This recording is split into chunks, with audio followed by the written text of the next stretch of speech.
The children's charity Barnados has opened its archives to a camera crew for the first time to reveal the history of fostering in the UK. Charity, which has run fostering services since the Victorian era, hopes sharing the historic images will highlight the current shortage of carers and encourage more people to come forward. Our reporter Tim Muffett's been to take a look. So this is the Barnados archive. The records of the children who have been in our care. Is the records of about 500,000 children.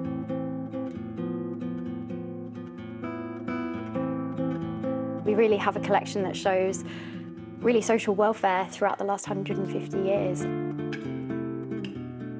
When Thomas Barnardo moved from Dublin to London in 1866, cholera had left thousands of children orphaned in the city.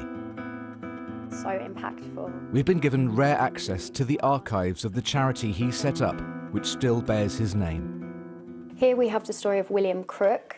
He's aged 16 and 4'10", which gives you an indication of malnutrition that was happening in the area of East London. You also get William's own voice in a statement about why he was coming into the charity's care and about the help that he might have needed. Why is that unusual? It's just actually very unusual for us to have the voice of the children in the Victorian period. Now, Peter, what would you like Santa Claus to bring you? I would like Santa Claus to bring me my mother. This footage is from 1933. As well as setting up residential homes for children, Barnado also played a key role in the concept of fostering, or boarding out as it was first known, which began in 1886. So that was really placing children in the community with families that would be able to provide them with care. He called it a hopeful experiment. Within years, it had really started to flourish, which carries right through to our work today. Oh, now you're all right. Oh, This is gay. nice to see you.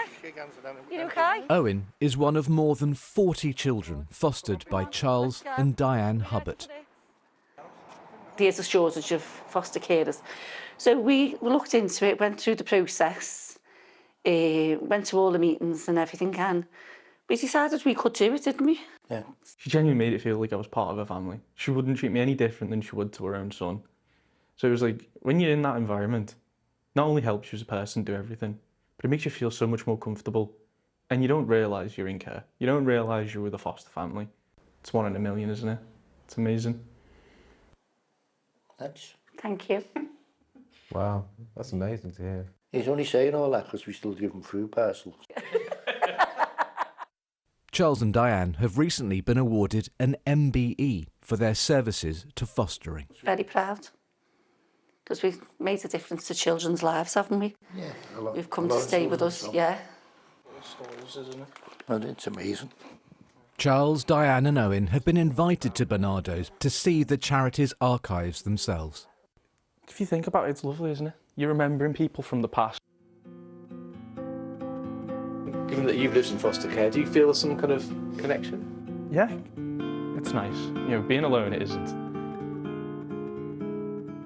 You'd like to think that somewhere up there they'll be looking down happy that someone's finally reading about them, what they went through, how they looked, so they can get their story to other people to help other kids.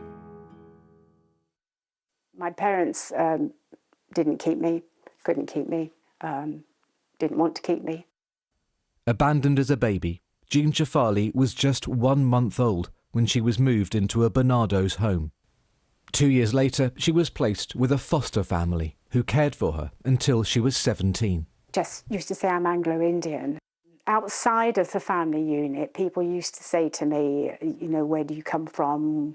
Or go back to your own country. It was at a time in the 50s when there was a lot of prejudice. And my foster mother, really, she didn't know quite how to handle it. I didn't have a narrative of my family, and I didn't have a narrative of how come I was fostered. Anyone who's been cared for or fostered through Barnados can access files the charity has on them, as can their descendants. In some places it was quite hard to read. It told me about who my parents were. It told me their names. I actually had a name. These records mean so much to so many of us. It's actually finding out the truth, even if I didn't like some of those truths. Making sure that cultural identity is respected and cared for. Jean Shafali is now an ambassador for Barnados and offers advice on fostering or adopting children from different cultural backgrounds. Barnados, have improved in that area greatly. Becoming a foster carer is a big decision. Placements don't always work out. But the shortage of volunteers is of huge concern to many. It means that just like 150 years ago, too many children today are missing out on a loving home. Tim Muffet, BBC News. Joining us now is Brenda Farrell, Barnado's UK Director of Fostering and Adoption. Morning to you. I just thought that's, looking at Charles and Diane and Owen there, it was Owen's words, actually, that really got to me when he said, I just didn't feel like I was one of the foster children. I was just part of the family. And it was that sense of security and belonging to allow him, for his personality to come out and his identity to be cemented. That is what's so important. It's so much more than just putting a roof over someone's head. He eloquently explained the difference that fostering makes in children's lives. He talked about love, security and stability. And that's the difference fostering can make. In our history in Barnados of opening up families and carers to children who can no longer live with their birth families for whatever reason. It's so important the difference fostering can make. The stigma around not having your birth parents as your parents, when you're in school, in society, is that changing for children? Yes. And that's about us as a society and understanding that for whatever reason, there are circumstances when children can no longer remain at home with their birth family. And sometimes that's for a very short period of time. Maybe a birth parent is ill and needs hospitalisation and there isn't that natural family support around. And that's where alternative families can step in. And in the case of Charles and Di, they became like auntie and uncles to so many children who remained with their birth parents or remained with long-term carers.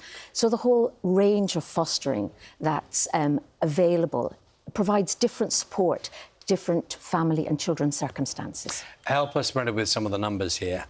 Do you know how many children, as we speak this morning, need foster carers? There is a shortage at the present time of about 6,500 foster carers, and that is over the next 12 months. So the reason why Barnados are running this campaign is there is a crisis. Unfortunately, we've seen a number of our foster carers, as we have across the UK, who are an ageing population and are retiring. But unfortunately, we're not seeing members of the public come forward with an interest in becoming carers. Well, so help us with that one, because there'll be a lot of people who watch that film, see wonderful people doing amazing things, and they'll think, well, that's them, and that's brilliant, but you know what, I couldn't do that. There'll be lots of reasons why you as an agency might not like, our household. We don't fit that mould. What do you say to people who kind of think that they're not the kind of people who could do it? I think Charles and Di's scenario is quite atypical. They are ordinary people, but do extraordinary things. People will self-exclude with fostering. They'll say, I can't do it because I'm single, I'm divorced, I'm in a same-sex relationship, I live in rented accommodation. And there are a lot of myths in our society that people hold true. And part of this campaign and having this opportunity this morning to speak to your viewers is come forward, find out more. Go to Barnado's website, go online. There are people who can advise and support and explore your circumstances and find out if this is the right time for you to foster. OK, to explore that a little bit for us now, because to a degree I think some people don't want to be judged. They might think that the process they have to go through, the questions they answer about their lives, their income, their households, their attitudes might come under scrutiny and they might not feel comfortable about that. Of course, and fully understand, because there's nothing quite like this in life. We can become parents and nobody makes a decision whether we're going to be good or perfect parents. But when you come forward to foster, you are taking on the responsibility of somebody else's child.